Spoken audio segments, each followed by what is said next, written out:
Okay, last section in the moles unit, linking stuff to concentrations in solutions. We'll try and pull together some of the ideas that we've met in the preceding units as well.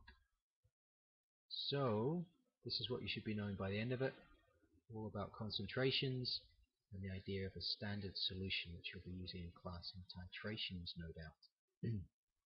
So concentration, measured typically in moles per decimeter cubed. So we make up a solution from our solid solute, dissolve that up in a solvent. Careful that important that we're familiar with the idea of what a decimeter cubed is. A decimeter cubed is the same as a litre, and it's 1,000 centimeters cubed. There's actually 1,000 of a meter cubed as well, which we were kind of moving between these in the gases section anyway. But this relationship, make sure you're comfortable with what decimeters cubed means in relation to centimeters cubed and in relation to gases to meters cubed.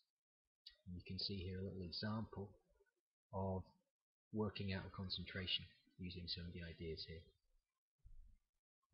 Now, an important relationship when we're dealing with solids was that number of moles is equal to mass divided by mass of 1 mole.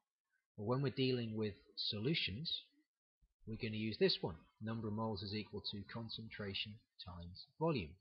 Now, look at those units. Right? People often make problems for themselves. So concentration, we've said, is in moles per decimeter cubed, which means the volume must also be in decimeters cubed, so that those terms cancel and the final answer is just in moles. So you must have your volume in decimeters cubed. And we can see that with this example here. So we've got 5 grams of lithium carbonate. Let's convert that to a number of moles. So it's 5 divided by mass of 1 mole, which is 49.15. And that comes out to be 0.101. And using our relationship above, 0.101 is equal to our concentration, which we're trying to find, times our volume, which must be in decimeters cubed. So we divide by 1,000 to go from centimeters cubed to decimeters cubed. And if you solve that for C, you get 0.254 moles per decimeter cubed. Here's another worked example using a titration. Again, same 3 steps: convert to moles, look at the mole ratio, come out to moles. The only difference this time is instead of using number of moles as mass divided by mass of 1 mole, because everything's a solution, we use N equals CV. So pause me, have a look at that. Here's another practice question which we can have a look at together. So we've got this much sodium hydroxide. Let's get that into a number of moles to begin with. So mass divided by mass of 1 mole, more or less, is 0.1.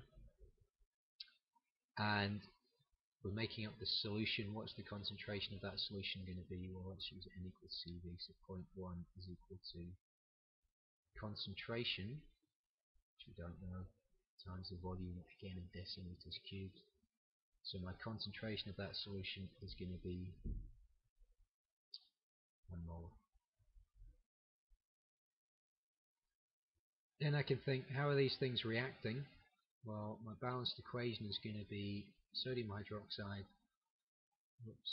reacts with sulfuric acid to give us sodium sulfate and water, balancing that into 2 there.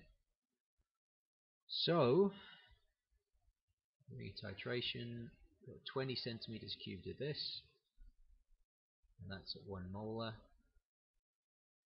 So I can work out the number of moles of this. So the number of moles is going to be concentration times volume, which is equal to 0.02. Mole ratio, 2 to 1, which means I'm going to be working with 0.01 moles of that. That's the concentration I'm trying to find. The volume that was used in the reaction is 25. And solving that for the concentration gives me 0.4 molar. Last one, nice one because it brings together several of the concepts that we've already met. So we're taking some calcium, we're reacting it with some hydrochloric acid, and that's going to give us calcium chloride and a hydrogen gas. Something like that. So we've got to work out limiting reactant first off. So the amount of calcium I've got is 2 divided by 40, which is going to be 0.05, and that's going to react with, because it's a 1 to 2 ratio,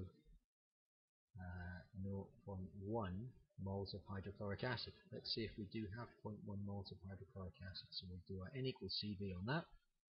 So N is equal to concentration times volume, which means the number of moles of HCl that I actually have is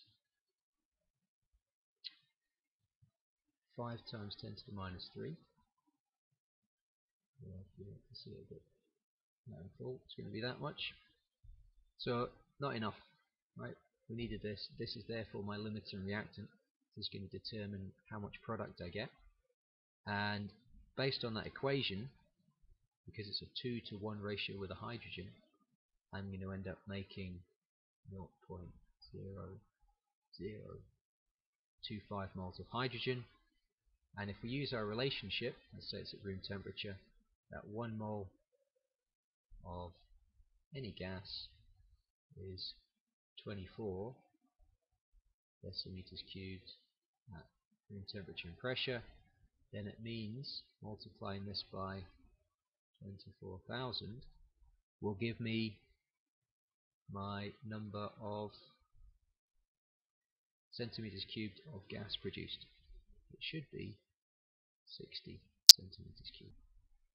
Right, that's what we've covered. Some resources. So, hugely important topic, quantitative chemistry. Understanding the concept of moles comes in throughout the course, so it's well worth making sure you've got this well understood.